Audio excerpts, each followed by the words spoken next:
So I'm assuming if you are watching or listening to this podcast episode, you desire to be more consistent. You most likely have some type of thing that you're trying to achieve, build, create, whatever it is. And you know it won't happen unless you are consistent. But the problem is you have some type of battle with inconsistency and some variation, right? There's a spectrum to this thing. And when I say inconsistency, I'm not talking about laziness. I'm talking about you are so ambitious actually that you have too much on your mind. You have an idea and you're motivated, and then you kind of get a little confused, so you back off and you start and you stop and you pause and you get inspired, but then things get a little bit questionable, so you go for a rebrand after the fact, after you take a little break, and you end up in this never-ending cycle of indecision, inconsistency that plagues your dreams and the vision you have for the life that you actually want. How do I know this so well? Because this is me to the nth degree, bruh. And for the longest time, I really thought I struggled with just being inconsistent. I just didn't think I was disciplined enough. But that's not true, actually. And I will prove it to you in this episode by sharing with you some information that is not talked about enough. I don't understand. But something happened back in 1938 that I stumbled upon. A conversation between two men. Is he a man? That sounded weird, but you'll see what I'm talking about in a second. This is going to unlock the key that I had been aware of but had not been able to articulate for a while. That's going to unlock a new level of consistency in your life. Let's go. You're listening to the Build Your Vision podcast, a podcast series about maneuvering the ups and downs of building a life that you're proud of, captured in real time. A community where dreamers become doers and doers become world changers. Let's go. Outwitting the Devil. That is the book that I'm going to introduce to you in this episode. It's by someone that you may have heard of before. His name is Napoleon Hill. Now, if you don't know his name, you might know a book that's by him that might be one of the best-selling books of all time, other than the Bible itself, called Think and Grow Rich. Now, he has another publication that is not as well known that I think might be a greater work than even Think and Grow Rich, which is an amazing book. I don't know. It's debatable. Now, one of the reasons why this book isn't as well known is because it was recently published. Now, I told you that it was written in 1938. How is that possible? Well, it's because they actually hid the manuscripts for this book for that long of a time, mostly because his family, Napoleon Hill's family, especially his wife, did not want him to release this book to the masses. She was scared of the social ramifications that would happen from this book. That shows you how powerful this book is. And one thing that happens in this book that actually the whole book is, circled around is Napoleon Hill claims to have a conversation, actually an interview with the devil himself. Yes, Satan, Lucifer. Now, before you click off, just know that I am a man of faith. I love Jesus Christ, and I do not play about demonic stuff. And I can guarantee you 1000% this is not demonic material. Like, even when ads pop up on my TV for a horror movie, I'm like, nope, not doing it. Get somebody else to do it. That's how sensitive I am to demonic activity. This is, if anything, a Christian work.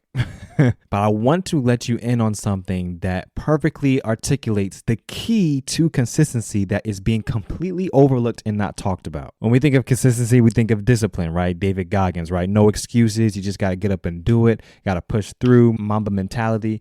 And the problem isn't that you have a consistency problem. You have a different kind of problem that I'm going to show you right here in this book. So the devil is answering Napoleon Hill's questions, and they're talking about this thing called definiteness of purpose. Definiteness of purpose, essentially being intentional. So this is what the devil has to say about definiteness of purpose. It says, I may as well tell you that any human being who could be definite in his aims and plans can make life hand over whatever is wanted. That is a strong statement there. And Napoleon Hill says that. He's like, wow, okay. And the devil goes on to say this. The opposition knows, and when he says the opposition, he's talking about God. He says that the opposition knows that definiteness of purpose closes the door of one's mind so tightly against me that I cannot break through unless I can induce one to form the habit of drifting. Now, if you read the whole book, you would know what drifting is, but essentially think of drifting as anti-definiteness of purpose. It is existing in life without actually living and fulfilling your life's purpose or your life's meaning. The devil goes on to say, I attract people by feeding them liberally the thoughts and habits in which they like to indulge, which makes sense. We see that every day. He goes on to say this, everyone, as I have told you before, is born with the privilege of being definite, but 98 out of every 100 people, 98% of people lose this privilege by sleeping on it. The privilege of definiteness can be maintained only by adopting it as a policy by which one is guided in all the affairs of life. And he finishes out this part of the book with this. Once any person hesitates, procrastinates, or becomes indefinite about anything, he is just one step removed from my control. Okay, so you might be thinking, Cleve, okay, what is the point that you're getting at here? What I am trying to say by sharing this with you. Now, whether this is literal, where he actually had a vision with the devil, or this is an allegory, it doesn't matter. The point that Napoleon Hill is getting across here is that once a person hesitates, procrastinates, or becomes indefinite about anything, aka inconsistency, it is not because he or she is undisciplined, lazy, inadequate, inept, incompetent. None of those things. You don't actually have a consistency problem. You have a definiteness problem. You have a clarity problem. This is the key that no one is freaking talking about. The bottom line why you are not able to continue forward with a consistent manner and attitude is because you're confused, bruh. You can't do anything consistently while you're confused. Honestly, think about all the times that you have been inconsistent, have procrastinated, have been indefinite about something. It's because you weren't explicitly clear on what to do. If you had to write a dissertation for your doctorate, right? That's an overwhelming thing. It's not like you don't want to write your doctorate. I mean, you went for your doctorate. You want to write this dissertation. You are interested in the topic, but you might put it off because you don't know exactly what you're going to write. But let's just say there was some AI chat GPT on steroids, iRobot thing that could write your paper for you in your voice, extracting the information from your brain that is actually there and put it into a form, and all you had to do was type it out. Like it was programmed into some type of something, and all you had to do was type it out. You would just do it because you are clear about what exactly you need to type. You are a lot more likely to go to the gym and work out if you know exactly the routine you're going to do, how long it's going to take. Like just earlier this week, I got 2 pieces of mail. One of them, I knew exactly where I need to go on the website. I need to pay a bill. Right? I know exactly where to go, and I just went and paid the bill.